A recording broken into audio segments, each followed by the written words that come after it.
அனைவருக்கும் மாலை வணக்கம். நேற்று நடைபெற்ற தேர்தல் திருவிழாவை பற்றி நாம் இங்கே ஒரு குழு விவாதத்துக்காக நம்ம இங்கே வந்திருக்கின்றோம். நம்ம விவாதத்தை ஆரம்பிப்பதற்கு முன்பாக நான் அனைவரையும் உங்களிடத்திலே அறிமுகப்படுத்திக் கொள்வதில் மிகுந்த மகிழ்ச்சி அடைகின்றேன். முதலாவதாக திண்டுக்கல் ஜமால் முகமது, ஐமுமுக கட்சியை சேர்ந்தவர். அடுத்ததாக அட்வொகேட் வாசிம் ராஜா. அடுத்ததாக அரசியல் விமர்சகர் மற்றும் பத்திரிகையாளர் மீரான். அடுத்ததாக அரசியல் விமர்சகர் மோகன்தாஸ். ராஜா, உங்ககிட்ட நான் கேட்கிற ஒரு முக்கியமான கேள்வி என்ன இருக்குது அப்படின்னா, பல இடங்கள்ல பேசப்படுகின்ற விஷயம் என்னன்னு பாத்தீங்கன்னா, இந்த வருஷம் போலிங் பர்சன்டேஜ் அதிகமாயிருக்குது, மக்கள் மாற்றத்தை எதிர்பார்க்கிறார்கள் அப்படிங்கிற ஒரு விமர்சனம் பல இடங்கள்ல இருந்து வருது. இத பத்தி உங்களுடைய கருத்து என்ன? ஆக்சுவலா போலிங் பெர்சன்டேஜ் அதிகமானதுக்கு மக்கள் மாற்றத்தை எதிர்பார்க்கறாங்க அப்படிங்கிறது ஒரு தவறான கணிப்பு. சரி. ஏன் அப்படி சொல்றேன் அப்படின்னு கேட்டீங்கன்னா, எஸ்ஐஆருங்கிறது பல தடவை நடந்திருக்கு. இதுக்கு முன்னாடி நடந்த எஸ்ஐஆர் எல்லாமே அதிகாரிகளை வச்சு நடத்தப்பட்ட எஸ்ஐஆர். அதுல மக்களுக்கு நேரடியான ஈடுபாடு எதுவும் இல்லை. ஆனால் கேக்குதுங்களா நான் பேசுறது? கேக்குது சொல்லுங்க. ஆனால் இந்த தடவை மேற்கொள்ளப்பட்ட எஸ்ஐஆருங்கிறது நேரடியாவே ஒவ்வொரு இண்டிவிஜுவலுக்கும் ஃபார்ம் கொடுத்து மேற்கொள்ளப்பட்ட எஸ்ஐஆர். உதாரணத்துக்கு பாத்தீங்கன்னா, எனக்கு 4 ஓட்டு இருந்தது. அந்த 4 ஓட்டுமே இதுக்கு நடத்தப்பட்ட எஸ்ஐஆர்னால எலிமினேட் ஆகவே இல்லை. எனக்கு சென்னையில ஓட்டு இருந்தது, கோயம்புத்தூர்ல ஓட்டு இருந்தது, ஈரோட்ல ஓட்டு இருந்தது, திண்டுக்கல்ல ஓட்டு இருந்தது. எதுவுமே எலிமினேட் ஆகல இதுக்கு முன்னாடி நடத்தப்பட்ட எஸ்ஐஆர்லாம். ஏன் அப்படின்னு கேட்டீங்கன்னா, இதுக்கு முன்னாடி நடத்தப்பட்ட எஸ்ஐஆர்லாம் ஒன்லி ஆபீசர்ஸ் ட்ரிவன் எஸ்ஐஆர். அதுல பொதுமக்களோட பார்ட்டிசிபென்ட் பெருசா இல்ல. ஆனா இந்த தடவை ஃபார்ம் கொடுத்து போட்டோ ஒட்டி சைன் பண்ணி எஸ்ஐஆரை டிஃப்ரெண்டா பண்ணதுனால, என்னை பொறுத்தவரை என்னோட சஜஷன், தமிழ்நாட்டுல உள்ள 25% மக்களுக்கு மினிமம் மோர் தென் 1 ஓட்டு இருந்தது. அந்த ஓட்டெல்லாம் எலிமினேட் ஆயிருச்சு. அது மாதிரி இறந்து போனவங்க ஓட்டு ப்ராப்பரா எலிமினேட் ஆயிருக்குது. ஸோ எஸ்ஐஆர் பக்காவா பண்ணதுனால யாரோட ஓட்டும் பறிபோகல. ஆனால் 3 ஓட்டு வச்சிருந்தவங்க, 4 ஓட்டு வச்சிருந்தவங்க ஓட்டெல்லாம் சிங்கிள் ஓட்டா இருக்கு. அதுக்கு எக்ஸாம்பிள் நான் என்னையவே சொன்னேன், எனக்கு 4 ஓட்டு இருந்தது, இந்த தடவை தான் அது 1 ஓட்டா இருக்குது. அதனால போலிங் அதிகமானதுக்கு காரணம் எஸ்ஐஆர் மட்டும்தான். இதனால போலிங் அதிகமானதுக்கு காரணம் வேற எதுவுமே கிடையாது. இது மக்கள் மாற்றத்தை விரும்புவதற்கான மாற்றத்தை விரும்பினதுனால அதிகமா போலிங் ஆச்சுன்னு சொல்றது தவறான கருத்து.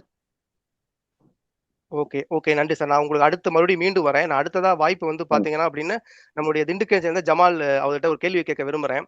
சார், பல மீடியாக்கள்ல பாத்தீங்கன்னா சொல்லப்பட்ட விஷயம் என்னன்னா, இந்த மாதிரி கேளம்பாக்கத்துல மக்கள் வெள்ளமா இருந்தாங்க, மக்கள் ரொம்ப கோபமா கனையா போய் ஓட்டு போட முடியாம தவிச்சிட்டு இருந்தாங்க, காலங்காத்தால அவ்வளவு பெரிய கூட்டம் இருந்துச்சு அப்படின்னு ஒரு மிகப்பெரிய ஒரு பிம்பம் உருவாக்கப்பட்டது. அது உண்மையான பிம்பமா? உங்களுடைய பார்வையில் நீங்க என்ன சொல்றீங்க? வாக்கு செலுத்துற அன்னைக்கா முந்தின நாளா? வாக்கு அன்னைக்கு, நேற்று. அதாவது பொதுவா பாத்தீங்கன்னா நேற்று காலையில நிலவரம், அதாவது சுமார் 8 மணி நிலவரப்படி 8 மணி நிலவரப்படி கிட்டத்தட்ட சராசரியாக தமிழ்நாட்டில் ஒரு 15% வாக்குகள் போலிங் ஆயிட்டு இருந்துச்சு. இதுக்கு என்ன காரணம் என்று பார்த்தீங்கன்னு சொன்னீங்கன்னா, முதல்ல நம்ம வழக்கறிஞர் அவர்கள் சொன்னது போல எஸ்ஐஆர் இந்த தடவை மக்கள் ஒரு அச்சத்தை ஏற்படுத்திடுச்சு. நேரடியாக நம்மளே ஃபில் பண்ணி பல கேள்விகள், பல திருத்தங்கள்லாம் வச்சு செஞ்சதுனால அதுல ஏதோ ஒரு பாதிப்பு வந்துடக்கூடாதுனால வாக்கு இந்த தடவை செலுத்தணுன்றதுக்கு மக்கள் மனநிலை வந்துட்டாங்க. ஒண்ணு. இரண்டாவது காலையிலே போலிங் ஆறதுக்கு முதல்ல காரணம் என்னன்னு கேட்டீங்கன்னா, வெயிலுடைய தாக்கம் அதிகமாக இருந்தது. வெயிலுடைய தாக்கத்தினால் வெயிலுக்கு முன்பாகவே எங்க வீட்டுல கூட நாங்க பாத்தீங்கன்னு கேட்டீங்கன்னா, எங்களுடைய பெரியவர்கள் எல்லாம் அவங்க எல்லாம் வெயிலு காலைல போக முடியாது, அந்தனால கொஞ்சம் வெள்ளனமாவே, இன்னும் சொல்ல போனா 7:30 மணிக்கெல்லாம் எங்களுடைய சொந்த பந்தங்கள்லாம் கூட இங்க திண்டுக்கல்ல வாக்களிக்க நிறைய பேர் போயிட்டாங்க. இன்னும் சொல்ல போனா 18% வாக்குகள் வந்து 9 மணி நிலவரப்படி இப்ப 18% வாக்குகள் வந்து பதிவாயிருக்கு. ஆமா, ஆமா இதுக்கு சார். ரொம்ப ரொம்ப ஆச்சரியமா இருந்துச்சு அது. ஆமா ஆச்சரியம். என்ன எல்லாம் வந்து எல்லாம் என்ன காரணம் அப்படின்னு சொன்னால் வெயிலுடைய தாக்கம். 2வது வந்து இன்னைக்கு இந்த தடவை வாக்கு எஸ்ஐஆர் அந்த நம்மளுடைய வழக்கறிஞர் முன்னதாக பேசியது போல எஸ்ஐஆர் ம். உடைய அந்த திருத்தங்கள்னால வந்து இந்த ஓட்டு சதவீதமும் கூட இன்னைக்கு கூடியிருக்கே தவிர மற்ற ஒரு எந்த ஒரு மாற்றத்திற்கான இதா வாக்கு சதவீதம் கூடினதாக யாருமே பார்க்கல. எங்களை போன்றவர்கள் வந்து பார்க்கல. Okay sir. ஓகே. இல்ல சார், இது இன்னொரு விஷயத்த நான் உடனே உங்களுக்கு ஒரு ஆட் ஆன் பாயிண்ட்டா நான் சொல்ல விரும்புறேன். அ நான்லாம் என்ன நெனச்சேன் அப்டின்னா, பசங்கள்லாம் வயசு பசங்கலாம் நைட்டே போய் படுத்துக்கிட்டு, சினிமால டிக்கெட் வாங்குற மாரி, காலங்காத்தால 8 மணிக்கு போலிங் பூத் தொறந்த உடனே வரிசையா நின்னு போலிங் போடுவாங்கன்னு எதிர்பார்த்தேன் ரொம்ப. ஏன்னா, அந்த அளவுக்கான பிம்பம் கட்டமைக்கப்பட்டது. நான் காலையில டிவில பார்க்கும்பொழுது, அங்க இளைஞர்கள் யாருமே இல்ல. எல்லாம் வயசான ஒரு 40, 50 வயதுடைய மக்கள் தான் ஆர்வமா வந்து வாக்களிச்சாங்க. இந்த வயசு பசங்கன்னா வழக்கம் போலயே வந்து நல்லா தூங்கி எந்திரிச்சு மதியானமா பொறுமையா தான் வந்தாங்க. நான் அந்த அளவுக்கு மாணவர்களுடைய அந்த ஒரு அழுத்தத்த நான் எந்த இடத்துலயும் பார்க்கல. எனவே நான் அடுத்தது மீரான் அவர்ட்ட போய் ஒரு கேள்வி வச்சுட்டு வந்துர்றேன். மீரான், நீங்க வெளிநாட்டுல இருந்து ஓட்டு போட வந்திருக்கீங்க. சரிங்களா? எனக்கு என்னன்னா, சில பத்திரிகைல Instagramலயும் பசங்க பேசிக்கிட்டாங்க. 20,00,000 பேரு விஜய் அண்ணாவுக்காக ஓட்டு போட துள்ளி குதிச்சு வந்தாங்க அப்படின்னு. 20,00,000 பேர் வரக்கூடிய அளவுக்கு விமான சேவைகள் இருந்துச்சா? அதெல்லாம் உண்மையா? நீங்க சொல்லுங்க. அதாவது 20 லட்சம் பேர் ஓட்டு போட வந்தாங்கங்கிறத விட அவங்களுக்கு மொத்தம் ஓட்டு இருக்காங்கிறத பார்க்கணும். இளைஞர்கள் வந்தாங்களா இருக்காங்களான்னு பார்க்க வேண்டியது இருக்கு. சரி, சரி. இன்னொரு விஷயம் என்னன்னா, இன்ஸ்டாகிராம் நீங்க கேட்டதுக்காக சொல்றேன். இப்ப இன்ஸ்டாகிராமை பொறுத்த வரையிலும் விஜயை பத்தி நிறைய போஸ்டுகளும் அவருக்கு ஆதரவாகவும் அவருக்கு எதிராகவும் நிறைய போஸ்ட் போடுறாங்க இல்லையா?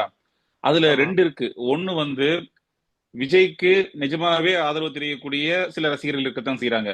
ஆனா பெரும்பாலான என்ன செய்யறாங்கன்னா, இன்னைக்கு இன்ஸ்டால விஜயை பத்தி பேசணும்னா அவங்களுக்கு வியூஸ் கூடும், அவங்களுடைய ஓகே. ஃபாலோவர்ஸ் கூடும். அதுக்காக அவங்க வந்து அவங்களுக்கு ஓட்டு இருக்காம இருக்கலாம். அவங்களுக்கு தமிழ் மட்டும் தெரியலாம வேற மாநிலத்துக்காரங்களா இருக்கலாம். அவங்களுக்கு ஓட்டு ம். போடாத வயசாக கூட இருக்கலாம். ஆனா பிரபலமானோம் அந்த இன்ஸ்டால ஓகே. வந்து அல்லது யூடியூப்லயோ ஏதோ அந்த சோசியல் மீடியால அவங்க பிரபலம் ஆகணும் அப்படிங்கிற ஒரு காரணத்துக்காக விஜய் பாசிட்டிவாவோ நெகட்டிவோ ஏதோ ஒரு இல்ல அந்த டைம் லைன்ல வந்துகிட்டே இருந்தாங்கன்னா அவங்களோட ஃபாலோவர்ஸும் வியூவர்ஸும் கூட்டிகிட்டே இருக்கும். இது ஒரு ஓகே. காரணமே ஓகே. தவிர ஓகே. வியாபார அவங்க தந்திரம். வந்து அவங்களுக்கு ஓட்டு இருக்கா. ஆமா, அது வந்து விஜய்க்கு பலன் இருக்கோ இல்லையோ அவங்களுக்கு அந்த யார் அந்த போஸ்ட் போடுறாங்க அவங்களுக்கு பலன் இருக்கு. ஏன்னா வியூஸ் ஓகே. கூடும் இல்லையா, அந்த பலன் ம். இருக்கு. அதனால 20 லட்சம் பேர் வந்தாங்கன்னா அது ரெக்கார்ட்லாம் கிடையாது, சொல்றதுதான். இது கூட்டம் வந்ததெல்லாம் ஓட்டு ஆயிரும்னு ஓகே. சொல்ல இல்ல முடியாது இல்லையா? அது மாதிரி 20,00,000 பேர் விமானத்துல வரக்கூடிய அளவுக்கு விமான சேவைகள் இருந்துச்சானே எனக்கு ஒரு இல்ல இல்ல சந்தேகத்த இப்ப ஏற்படுத்துது. இப்போ நமக்கு எல்லாத்துக்கும் தெரிஞ்சது பெரும்பாலான இந்தியர்கள் எங்க வசிக்கிறாங்கன்னா வளைகுடால. அதை தாண்டி ம். பார்த்தோம்னா யூகே, அமெரிக்கால இருக்காங்க. America correct. யூகேல இருந்து பெரும்பாலும் யாரும் ஓட்டு போடுறதுக்கு வர முடியாது, அவ்வளவு செலவழிச்சு. வளைகுடா ம். நாடுகள்ல இருந்து வந்தாலுமே இன்னைக்கு இந்த போர் சூழ்நிலையில ம். விமானங்களுடைய அந்த டிக்கெட் ரேட்டும் விமான சேவையும் மிக குறைவா இருக்கு, டிக்கெட் ரேட்டும் மிக அதிகமா இருக்கு. அதனால சாதாரணமா வேலையில் இருக்கவங்க வெக்கேஷன் வர்றதே மிக பெரும் சிரமத்துல இருக்கு. அதனால ஓட்டு ம். போடுறதுக்காக விஜய்க்கு மட்டும் இல்ல, பொதுவாக நான் சொல்றேன், எந்த ம். கட்சிக்கும் ஓட்டு போடுறதுக்காக யாரும் வெளிநாடுகள்ல இருந்து வந்ததாக எந்த தகவலும் கிடையாது. ஓகே. ஓகே. ஓகே. ஓகே. நன்றி. நன்றி மீரான். நான் அடுத்ததா மோகன்தாஸ் அவரிடத்திலே போய் கொண்டு வந்து விடுகிறேன். மோகன்தாஸ் சார், எனிவே உங்கனால ஓட்டு போட முடியாத சூழ்நிலை இருந்துச்சு. இருந்தாலும் உங்களோட உறவினர்கள் நீங்க கண்டிப்பா தொடர்பு கொண்டிருப்பீங்க. நேற்று, அதற்கு முந்தைய தினம், உங்களுடைய வயதுக்கேற்ற மக்கள், உங்கள விட வயசு குறைவான உங்கள் பையன், உங்க பொண்ணு, அந்த வயசுல இருக்கக்கூடியவங்க. அவங்க சொன்ன அ ஒரு ஃபீட்பேக் அந்த ஓட்டு வாக்குச்சாவடிகளிலும் பரவலாக பேசப்பட்ட ஒரு ஃபீட்பேக் என்ன நீங்க சொல்ல முடியுமா? நான் ஓட்டு போடவில்லை. எனது தங்கையிடம் நான் பேசினேன் மற்றும் எனது மாமாவிடம் பேசினேன். ம். அவர்கள் இருவர்களும் வாக்களித்தது என்னவோ ஒரு இரு பெரிய கட்சிகளுக்கு தான் வாக்களித்திருக்கிறார்கள். அவர்களிடம் நான் கேட்ட கேள்வி, அப்பொழுது எனது மாமா வந்து ஒரு அரசியல் கட்சியில் இருக்கிறார். அவரிடம் நான் ம். கேட்டேன், இது போல் நிறைய போலிங் வந்திருக்கு, நீங்க என்ன நினைக்கிறீங்க அப்படின்னு சொல்லிட்டு. அப்புறம் அவர்கிட்ட ஒரு கருத்து சொன்னாரு. நம்ம இந்த எஸ்ஐஆர் பத்தி டச் பண்ணிட்டு வந்துருவோம். சரி, சரி. எஸ்ஐஆர் வந்து சார் சொன்னாரு, முன்னாடி வந்து அதிகாரிகள் மட்டும் தான் நடத்தினாங்க. இப்ப வந்து ம். ஒவ்வொரு மக்களும் வந்து பாத்தீங்கன்னா அதுல இன்வால்வ் ஆகி அதுல வந்து ரெஜிஸ்டர் பண்ணாங்க. அப்போ வந்து அவங்களுக்கு நிறைய விஷயங்கள் தெரிய வந்துச்சுட்டு. அந்த கருத்தை நான் ஆமோதிக்கிறேன். அது என்ன ஆச்சுன்னா, அரசியல்வாதிகள் அதிகாரிகள் மட்டும் செய்யவில்லை, அதிகாரிகளால் நியமிக்கப்பட்ட அலுவலர்கள் செய்தார்கள். அந்த அலுவலர்கள் செய்தவங்க பாத்தீங்கன்னா, இந்த டெய்லி வேஜஸ் எம்ப்ளாயிஸ் இருக்காங்க பாத்தீங்களா, அவங்க வந்து செஞ்சிருக்காங்க அந்த விஷயங்கள், நிறைய விஷயங்களை. அவங்களோட சேர்ந்து வந்து பாத்தீங்கன்னா பெண்கள் நிறைய வந்து அதுல இன்வால்வ் ஆகியிருக்காங்க. அந்த பெண்களோட மூமெண்ட் எப்படி இருந்திருக்குன்னா, அந்த எஸ்ஐஆர்ல இன்வால்வ் ஆகியிருக்காங்க. அதுல இருந்தே அவங்களுக்கும் வாக்காளர்களுக்குமான ஒரு தொடர்பு வந்து பாத்தீங்கன்னா நடந்திருக்கு. இது ஒரு 6 மாசமா நடந்திருக்கு. இது நல்ல விஷயத்துக்கு நடந்துச்சா கெட்ட விஷயத்துக்கு நடந்துச்சான்னு பாக்குறதை விட, அந்த அலுவலர்களுக்கும் வாக்குரிமையும் வாக்காளர்களுக்குமான அந்த தொடர்பு வந்து பாத்தீங்கன்னா நல்லா இருந்திருக்கு இந்த ஒரு 6 மாச காலத்துல. அது வந்து பாத்தீங்கன்னா, எனக்கும் வாக்கு இருக்கு, எனக்கு உரிமை இருக்கு, இதனால எனக்கு சில பயன் கிடைக்க போகுது அப்படிங்கிற ஒரு தாக்கத்தை வந்து பெண்கள் மத்தியில ஏற்படுத்தியிருக்கு. அது ஒரு காரணமாக அனைவருமே இதுவரை வாக்களிக்க செல்லாமல் இருந்தவர்கள் கூட வாக்களிக்க சென்றிருக்கிறார்கள். அவர்கள் எந்த கட்சிக்கு வாக்களித்தார்கள் என்பது இங்க முக்கியமல்ல. ஆனால் அவர்கள் வாக்களிக்க வேண்டும், எனக்கு இதுவரை கிடைக்காதது கிடைக்கும், இல்லை கிடைக்க போகுது, கிடைச்சிட்டு இருக்கு அப்படிங்கிறத நினைச்சு கூட அவங்க செஞ்சிருக்கலாம் அப்படிங்கிற ஒரு தாக்கத்தை உருவாக்கி இருக்கு அப்படின்னு சொல்லி எனது மாமா சொன்னார். அதை நான் ஆமோதிக்கிறேன். அதுதான் வந்து நான் ஒரு கருத்தியலாகவும் ஒரு இடத்தில் படித்தேன். இந்த முறை வாக்குகளின் எண்ணிக்கை அதிகமாக காரணம் எஸ்ஐஆர் தான். ஏனால் முன்பு 4 ஓட்டு இருந்த இடத்தில் இப்பொழுது 1 ஓட்டு தான் இருக்கு. அப்படிங்கும் போது அந்த 1 ஓட்டு விழுந்துருச்சுன்னா உங்களுக்கு 100% ஓட்டு ஆயிடும். 4 ஓட்டுல 1 ஓட்டு விழுந்துச்சுன்னா அது 25% காமிக்கும். இந்த மாதிரி நீங்க வந்து 1 ஓட்டை வச்சு நீங்க கம்பேர் பண்ணீங்கன்னா தெரியும், இந்த வாக்கு எண்ணிக்கைக்கும் ஆட்சி மாற்றத்துக்கோ இல்ல வேற எந்த மாற்றத்துக்கான ஒரு இதா தெரியல. இது ஒரு கருத்து. அடுத்து வந்து பாத்தீங்கன்னா, வாக்களிக்கும் செல்லும் இடங்களில் இருக்கும் சிறுவர்களின் மனநிலை அனைவருக்குமே அந்த நடிகர்களின் மீது பாசம்தான். அந்த நடிகருக்காக வாக்களிக்க வேண்டும், நடிகருக்காக செய்ய வேண்டும் என்று எனது மகளையே எடுத்துக்கொள்ளுங்கள், அப்படிதான் கூறுவாள் அவள். அவருக்காக நீங்கள் வாக்களிக்க வேண்டும் என்று கூறுவாள். அவள் இங்குதான் இருக்கிறார், இருந்தாலும் அதுதான் செல்வாள். இதுதான் அந்த மனநிலை. அந்த கவர்ச்சி இருக்கிறது, அது இல்லை என்று சொல்லவில்லை. ஆனால் வாக்களித்தவர்கள் அனைவருமே அந்த கவர்ச்சியில் சென்று வாக்களித்தார்கள் என்று சொல்வதற்கு இல்லை. மீரா, நீங்க குறுக்கிட்டீங்க. இப்ப எஸ்ஐஆர் பத்தி மோகன்தாஸ் சார் அவங்க சொல்லியிருந்தாரு. இப்ப எஸ்ஐஆரை பொறுத்தவரையிலும் எப்படி நடந்தது அப்படின்னா, வட மாநிலங்கள்ல வந்து தேர்தல் ஆணையத்திலிருந்து நேரடியாக எஸ்ஐஆர் அலுவலர்கள் வந்து நடத்தி சில ஓட்டுகளை வந்து நீக்கினாங்க. யாருக்கு ஓட்டுகள், அதாவது ஒரு ஓட்டு மட்டுமே இருக்கும், அவங்க ஓட்டுகள்லாம் நீக்கினதாக வட மாநிலங்கள்ல சில புகார்கள்லாம் இருந்தது. ஆனா தமிழ்நாட்டை பொறுத்தவரை அப்படி நடக்கல. ஏன்னு கேட்டீங்கன்னா, மோகன்தாஸ் சார் சொன்ன மாதிரி தமிழ்நாட்டுல எலெக்ஷன் கமிஷன் நடத்தினாலும் அந்த பூத் அதிகாரின்னு வருவாங்க இல்லையா, அவங்க அந்த அலுவலர்கள் யாருன்னு கேட்டீங்கன்னா இங்க இருக்கக்கூடிய ஆசிரியர்கள் தான். மாநில தமிழ்நாட்டோட பணிபுரியக்கூடிய ஆசிரியர்கள், அவங்க இந்த மாதிரி அரசு அலுவலர்கள் இருக்கக்கூடியவங்க தான். அப்போ அவங்க வந்து அந்த ஒன்றிய அரசுக்கோ அல்லது யாருக்கோ ஏதோ ஒரு கட்சிக்கு சார்பாக செயல்பட மாட்டாங்க. கண்டிப்பா. அதனாலையும் ஒரு நேர்மையான முறையில தான் எஸ்ஐஆர் தமிழ்நாட்டுல நடந்திருக்குன்னு நினைக்க முடியுது. ஒண்ணு. அதை தாண்டி சோசியல் சமூக ஆர்வலர் இருக்காங்க இல்லையா, அவங்களும் உடன் இருந்தாங்க. எல்லா ஊர்லயும் உடன் இருந்து சில அமைப்புகள், சில சமூக ஆர்வலர்கள்லாம் இருந்து கூடுதலா இருந்து அவங்களும் வந்து இதுல அந்த இதுல எஸ்ஐஆர்ல கலந்துகிட்டதுனால சரியான முறையில தீர்மானிக்கப்பட்டது. கூடுதல் என்னன்னா, இந்த தடவை சதவீதம் கூட்டியிருக்க தவிர ஓட்டு எண்ணிக்கை கூட்டியிருக்கான்னு பாக்கணும். ஓட்டு எண்ணிக்கை 25 லட்சம் கூட்டியிருக்குன்னு சொல்றாங்க. கூட்டியிருக்குன்னு சொல்றாங்கன்னா 25 புது ஓட்டு வந்திருக்கும்ல. இப்ப 2021 இருந்து 2026 5 வருஷத்துல புது ஓட்டுகள் கண்டிப்பா வந்திருக்கும். அப்ப விடுபட்ட ஓட்டுகள் வந்திருக்கும். இப்ப அந்த மாதிரி ஓட்டுகள்ல 20 லட்சம் கூடி இருக்கும் வைங்களேன். அந்த பெர்சன்டேஜ் கூடி இருக்கு, ஓட்டு கம்மியா தான் கூடியிருக்கு.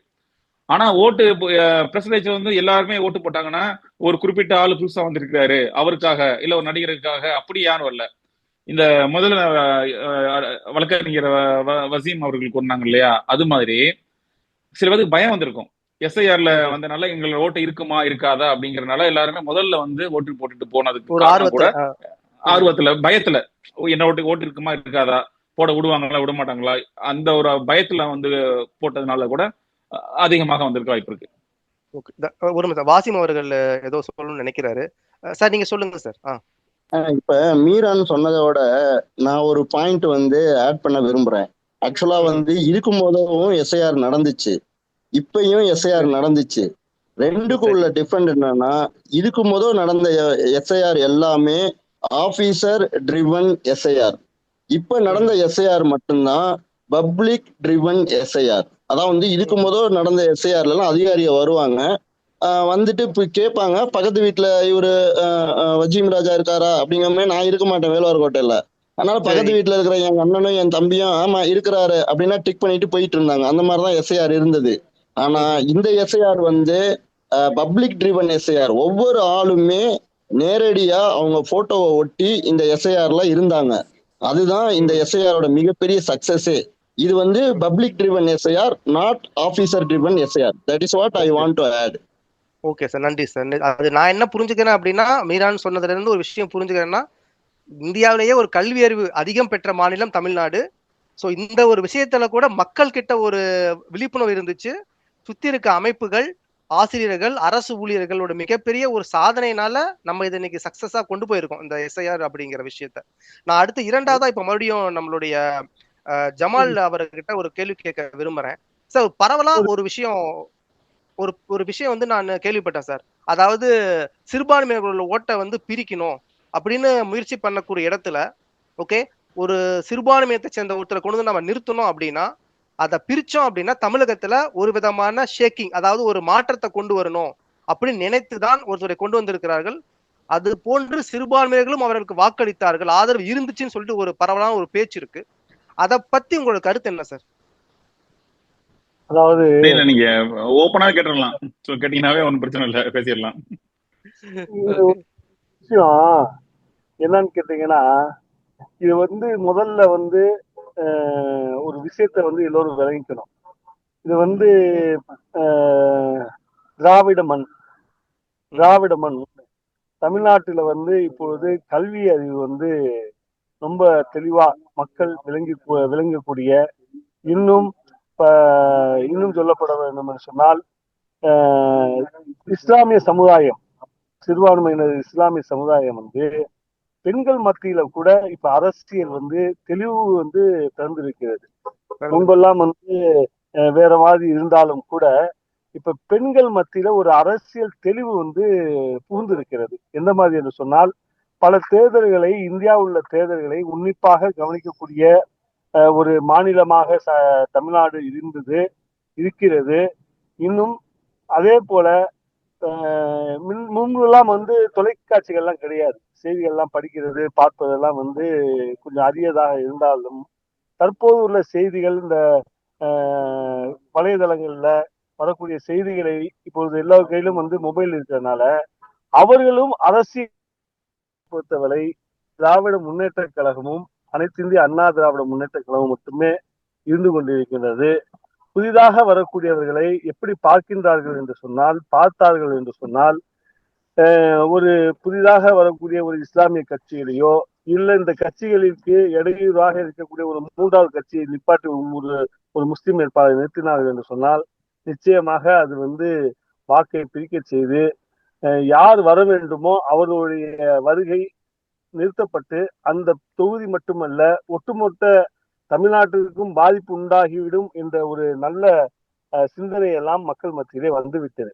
ஆகையால இன்னைக்கு வந்து நீங்க என்னதான் சூழ்ச்சி பண்ணினாலும் கூட ஒரு சிலர், அதாவது 100 வந்து ஒரு 5 விழுக்காடுகள் வேண்டாம், ஏன்னா இளைஞர்கள் இந்த படிக்கிறவங்கள வந்து கொஞ்சம் ஆர்வமா ஒரு மனசுக்குள்ள இருந்தாலும் அந்த அவங்களுடைய இயக்கத்தினால் மாற்றி போயிருக்குமே தவிர, இந்த முறை கண்டிப்பான முறை. ஏன்னா இன்னைக்கு ஜமாத்து உலமா சபை அப்படின்னு என்பது அதையும் வந்து மதிக்கக்கூடிய ஒரு நம்மளுடைய இஸ்லாமியர்கள் வந்து அதை பார்க்கிறாங்க. உலமாக்களுடைய அறிக்கையை எல்லாம், அந்த அறிக்கையும் அவங்களுக்கு புரிகிறார்கள். அப்ப அமைப்புகள் எல்லாம் இஸ்லாமிய அமைப்புகள், இஸ்லாமிய கட்சிகள் எல்லாமே வெறும் ஓரணியில வேற இந்த தடவை இணைந்திருக்குது.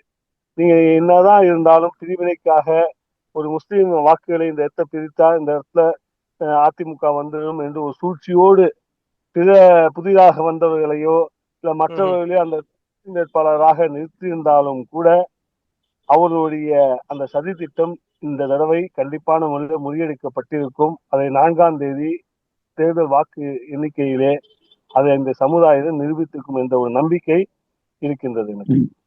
ஓகே சார், நன்றி. அடுத்ததாக வாசிம் சார், உங்ககிட்ட அடுத்ததா ஒரு கேள்வி கேட்கணும். இப்ப தமிழ்நாட்டுல வந்து ஹாட் டாபிக் எது அப்படின்னா வந்து பெண்கள் ஓட்டு அப்படின்னு தான் போயிட்டு இருக்குது. ரொம்ப ரொம்ப காலமா. இந்த முறையும் பெண்கள குறி வச்சு தான் வந்து எல்லாருமே வந்து காய்கள நகர்த்துனாங்க. அந்த விதத்துல உங்களுடைய பார்வையில பெண்களுடைய இம்பாக்ட் எந்த அளவுக்கு இருந்திருக்கும் அப்படின்னு நீங்க நினைக்கிறீங்க? இந்த தேர்தல்ல. ஆக்சுவலா வந்து இம்பாக்ட் அப்படிங்கறதே வந்து விஜய் வந்ததுனால வந்த கொஸ்டின் தான். அதை வந்து மறுக்க முடியாது. இப்ப வந்து பெண்களுடைய ஓட்டு வந்து இன் ஜென்ரலாவே வந்து டிஎம்கேக்கு தான் அதிகமா உழுகும். ஏன்னா வந்து டிஎம்கே வந்து பெண்களுக்கு வந்து நிறைய திட்டங்களை செஞ்சிருக்கு. இப்ப அதையும் தாண்டி நானே எனக்கு எக்ஸாம்பிள் சொல்றேன். டி ராஜேந்தர் வந்து பழனி தொகுதியில நிக்கிறாரு. அவருக்கு வந்து குதிரை சின்னமோ வேற ஏதோ ஒரு சின்னம் ஒடுக்கப்படுதுங்கும் போது நான் எங்க அம்மாட்ட போய் சொல்றேன், அம்மா நீ வந்து டி ராஜேந்தருக்கு தான் போடணும் அப்படின்னு. எங்க அம்மா வந்து சரின்னு சொல்லி டி ராஜேந்தருக்கு போட்டுட்டு வந்துருச்சு. இன்னைக்கு வந்து விஜய் கட்சியில வந்து இளைஞர்களும் அதாவது ஓட்டே இல்லாதவங்க நிறைய பேர் இருக்கிறாங்க. அவங்க எல்லாம் என்ன பண்றாங்கன்னா அவங்களோட அம்மா அப்பாட்ட போய் ரெக்வஸ்ட் வைக்கிறாங்க, நீங்க இந்த தடவை விஜய்க்கு போடுங்க அப்படின்னு. ஸோ அந்த வகையில வந்து விஜய்க்கு வந்து கொஞ்சம் ஓட்டு உழுகும். பட் எல்லா பேரண்ட்ஸுமே வந்து எல்லா அம்மாமாருமே வந்து பிள்ளைங்க சொல்றதை கேட்க மாட்டாங்க. பட் ஆனாலும் கேட்கறவங்களும் இருக்கிறாங்க. அதனால வந்து திமுகவுக்கு கிடைக்க வேண்டிய 100 ஓட்டுகள் பெண்கள் ஓட்டுகள் இருந்ததுன்னா அதுல கண்டிப்பா ஒரு 5 ஓட்டுல இருந்து 10 ஓட்டு வரையிலும் இந்த தடவை விஜய்க்கு மாறி இருக்கு அப்படிங்கறதுதான் என்னுடைய கருத்து. இது வந்து ஒரு இம்பாக்டா இருக்கும் கண்டிப்பா. ஓகே மீரான், இப்ப இதுல வந்து பாத்தீங்க அப்படின்னா எந்த வகையில இந்த விஜயோடைய தாக்கம் இருக்கு இல்லைங்களா, அது வந்து எந்த எந்த அளவுக்கு தாக்கத்தை ஏற்படுத்தும்? அதாவது இப்ப ஜெயிக்கக்கூடியவரை தோக்கடிச்சிருமா, இல்ல தோக்க வேண்டியவர் ஜெயிச்சிருவாரா, இல்ல ஒருவேளை தாவைக்காவே வந்து அந்த இடத்துக்கு வந்துருமா? எந்த மாதிரியான ஒரு முறையில வந்து அங்க மூவ்மெண்ட் இருந்துச்சு? சொல்லுங்க சார். வாசிம் சார், நீங்க குறுக்கிட்டீங்க. இல்ல மீரான்ட்ட கேட்டீங்க. மீரான் கருத்து சொன்ன பின்னாடி அது கூட நான் ஆட் பண்றேன் கடைசியா. விஜய் பொறுத்தவரையிலும் விஜயோட வாக்கு இளைஞர்கள் வாக்கு நிறைய போயிட்டு இருக்குதுன்னு நம்ம பாக்குறோம். அது வந்து சோசியல் மீடியால பாக்குறோம். அந்த ஓட்டுகள்லாம் விழுந்திருக்கா விழுகலையா, அவங்களுக்கு எல்லாம் ஓட்டு இருக்கா இல்லையாங்கிறது நம்ம மே மாசம் 4ஆம் தேதி தான் ரிசல்ட் அப்பதான் தெரியும். இதுல விஜய்க்கு வந்து ஆதரவு 2 விஷயமா நம்ம பார்க்க வேண்டியது இருக்கு. ஒண்ணு வந்து அவர் ஒரு ஃபெமிலியர் ஃபேஸ், சினிமா நடிகர் அப்படிங்கிற ஒரு கோணத்துல ஒரு அதிகப்படியான இளைஞர்கள் போறதுக்கு வாய்ப்பு. இன்னொரு விஷயம், முக்கியமான விஷயம், அது திமுகவும் பார்க்கணும், அதிமுகவும் பார்க்கணும், எல்லா கட்சியும் பார்க்க வேண்டியது என்னன்னா, விஜய் ஒரு புதுசா ஒரு கட்சி ஆரம்பிச்சிருக்கும் பொழுது வேற கட்சியில இருந்து அந்த இளைஞர்களை தாண்டி ஏன் விஜய்கிட்ட போறாங்க அப்படின்னா, அந்த கட்சிக்கு புதுசா ஆரம்பிச்ச கட்சிக்கு போகும்போது அவங்களுக்கு ஒரு எம்எல்ஏ சீட்டோ ஒரு மாவட்ட செயலாளர் சீட்டோ ஒரு பதவி ஏதோ ஒன்று கிடைக்கும். ஆனா பெரிய கட்சியில இருக்கும் பொழுது, அது பாஜக இருக்கட்டும், காங்கிரஸா இருக்கட்டும், அதிமுக இருக்கட்டும், திமுக இருக்கட்டும், இது போன்ற பெரிய கட்சியில இருக்கும் பொழுது ஏற்கனவே இருந்த முறை இருந்துகிட்டு இருப்பாங்க. கீழே இருக்காங்களே தொண்டர்கள், அவங்க வந்து அடுத்தடுத்த நிலைமைக்கு வர முடியல. சோ ஏதோ ஒரு புது கட்சி போயிட்டோம்னா அவங்களுக்கு ஏதோ ஒரு ஆதாயம், அவங்களுக்கு ஒரு சீட்டோ கிடைக்குங்கிறது வரும். அப்ப அந்த மற்ற கட்சிகள் இருக்கு இல்லையா, பெரிய கட்சிகள், அவங்க வந்து வரக்கூடிய இளைஞர்களுக்கு அதிக வாய்ப்புகள் கொடுத்தாங்கன்னா கண்டிப்பாக அந்த கட்சிகள் தங்களுடைய வாக்குகளை தக்க வைக்க முடியும். அநேகமா இந்த தேர்தலை பொறுத்தவரையிலையும் திமுக ஓரளவுக்கு அதை செஞ்சிருக்குன்னு நினைக்கிறேன். ஏன்னா இந்த தடவை 234 சீட்ல கொடுத்துருக்கிறதுல ஏற்கனவே கொடுத்த பழைய ஆட்களுக்கு தான் பெரும்பாலும் கொடுப்பாங்க. இந்த தடவை அதுல கொஞ்சம் புதிய ஆட்களுக்கும் கொடுத்து அதை கவர் பண்ணிருக்காங்க. திமுக அந்த ஸ்ட்ராட்டஜி எடுத்திருக்கு. ஆமா, அது 50க்கு மேல புதிய புதிய முகத்தை அறிமுகப்படுத்திருக்காங்க. 50 முகங்கள் புதிய. இதை வந்து இன்னமும் கொண்டு வரணும். ஏன்னா ஒரு கட்சிக்கு ஒருத்தங்க போறாங்கன்னா சினிமா முகம் மட்டுமே நம்ம பாக்குறோம் இல்லையா, அதுவும் இல்ல. இப்ப விஜய் மட்டும் இல்ல, சீமானுக்கு ஏன் போனாங்க எல்லாரும், அவரோட கொள்கையை பிடிச்சாரும் போல. போனா ஒரு சீட் கிடைக்கும், ஜெயிச்சா நம்ம எம்எல்ஏ ஆயிடலாம், அந்த மனநிலை மக்கள் இருக்கத்தான் செய்யும். அவங்க ஆதாயம் பார்ப்பாங்க இல்லையா, மக்கள்னா அந்த அரசியல்வாதிகள், அவங்களும் அரசியல்வாதி தானே. இந்த தேர்தலுக்கு பிறகு ஒரு மிகப்பெரிய ஒரு எழுச்சி திமுகவுல வரும்னு நான் நினைக்கிறேன். இளைஞர்கள்கிட்ட எப்படி அணுகணும், அவங்களை எப்படி நம்ம வசியப்படுத்தணும் அப்படிங்கிற ஒரு புது முயற்சியில கூட அவங்க இறங்கலாம். அதுக்கான வாய்ப்பு ரொம்ப அதிகமா இருக்கு. விஜய் இறங்குறதுனால தேர்தலில் என்ன நடக்கும் அப்படின்னா, அதிமுக ஓட்டையும் கண்டிப்பா எடுப்பாரு. அது திமுக ஓட்டை மட்டும் பிரிக்க போறது இல்ல அவரு. அதிமுக ஓட்டையும் பிரிப்பாரு, திமுக ஓட்டையும் பிரிப்பாரு. என்ன நடக்கும்னா, இப்ப ஒரு முன்னாடி எல்லாம் ஒரு தொகுதியில 20,000 ஓட்டு 50,000 ஓட்டு வித்தியாசம் தான் திமுக ஜெயிக்கும். இப்ப வந்து அந்த வித்தியாசம் குறையும். ஒரு 10,000 ஓட்டு 5,000 ஓட்டு 2,000 ஓட்டு 3,000 ஓட்டு இந்த வித்தியாசமா குறையுமே தவிர விஜய் ஜெயிக்கிறதுக்கு வாய்ப்பு கிடைக்காது. இதோ விஜயோடைய வருகை யாருக்கு மிகப்பெரிய பாதிப்பை ஏற்படுத்தும்னா அது சீமானுக்கு தான் பாதிப்பு ஏற்படுத்தும். இன்னும் சொல்ல போனா விஜய் நின்ற 2 தொகுதி இருக்கு இல்லையா, அதோடைய ஆமா. நிலவரமே இன்னைக்கு பத்திரிகைகள் சொல்றாங்க, அதுலயே விஜய் ஜெயிக்க முடியாது, கடினமா இருக்குன்னு ஜெயிக்கிறதுக்கு சொல்றாங்க. வாய்ப்பு கம்மி தான் அப்படிங்கிறது தான் இன்னைக்கு பத்திரிகையாளர்களுடைய கருத்து கணிப்பு.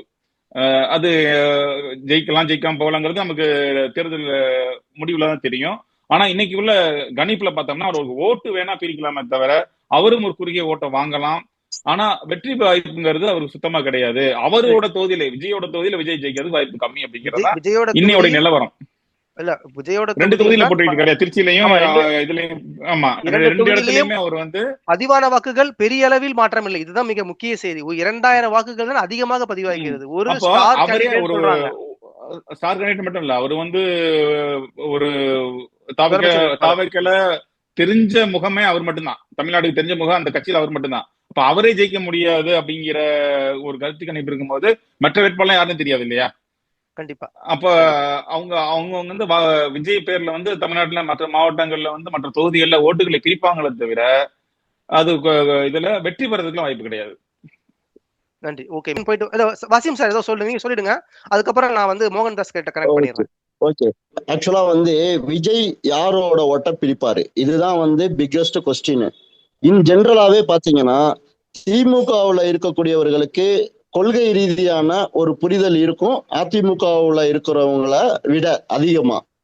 ஸோ அப்ப வந்து நார்மலாவே திமுக காரங்களை பாத்தீங்கன்னா அவங்களுக்கு ஒரு அண்டர்ஸ்டாண்டிங் இருக்கும், திராவிடம் தமிழ் அப்படிங்கிற ஒரு ஒரு பேசிக் அண்டர்ஸ்டாண்டிங் இருக்கும். பட் ஏடிஎம்கேல இருக்கிறவங்களுக்கு வந்து அது டிஎம்கேவோட கம்பேர் பண்ணும்போது பெருசா இருக்கணுங்கிறது இருக்காது. ஸோ அதனால வந்து விஜய் அதிகமா யார் ஓட்ட பிரிக்க போறாரு அப்படின்னு கேட்டீங்கன்னா அண்ணாமலைக்கு பின்னாடி போன இளைஞர்களோட ஓட்டு, சீமானுக்கு பின்னாடி போன இளைஞர்களோட ஓட்டு, இதை கண்டிப்பா பிரிப்பாரு. அது இல்லாம திமுக அதிமுக ஓட்ட அவர் பிரிப்பாரு.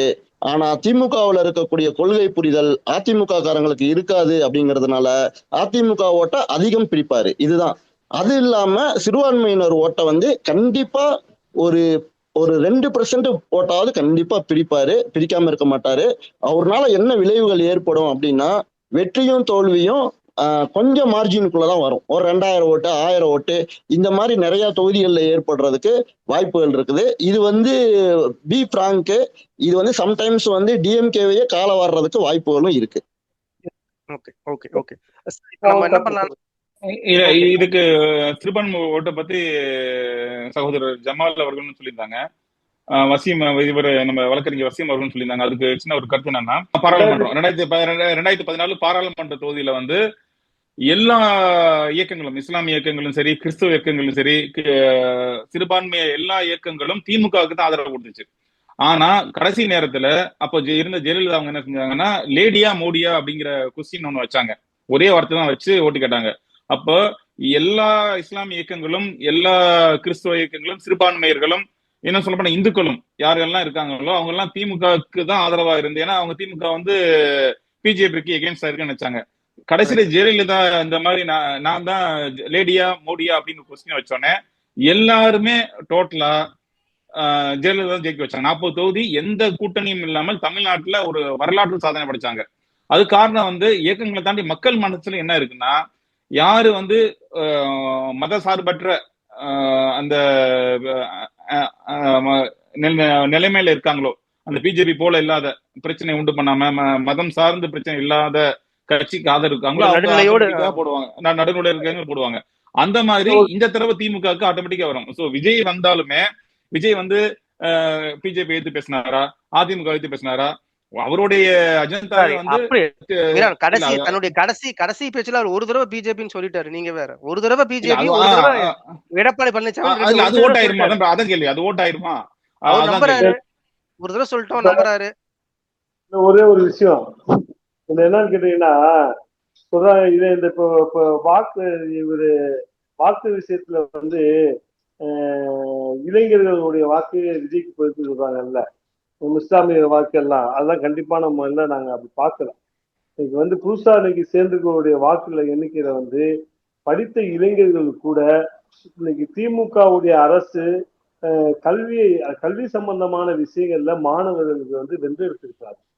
இதாக வாக்காளர்கள் வந்து நம்ம தவறா வந்து இந்த சோசியல் மீடியால தான் வந்து இளைஞர் விஜய் பின்னாடி அப்படின்னு சொல்லியே கொண்டு போறாங்களே தவிர, ஆனா உண்மையாலுமே நான் பார்த்த வகையில என் கண்ணுக்கு தெரிந்த இளைஞர்கள் எல்லாம் பல பேர் வந்து நம்மளுடைய கொள்கையை தெரிந்து பின்பற்றி வரக்கூடிய இளைஞர்களாக இருந்ததை நாம் என்னால் பார்க்க முடிஞ்சு. மாணவர்களை நான் சொல்ல குறிப்பாக புது வாக்காளர்களை என்னால பார்க்க முடிஞ்சிச்சு. ஏன்னா அந்த மாணவர்கள் வந்து தெளிவா இருக்காங்க. இது வந்து பின்னாடி ஏதோ ஒரு சதி இருக்கின்றதை உணர்கிறார்கள். ஓகே.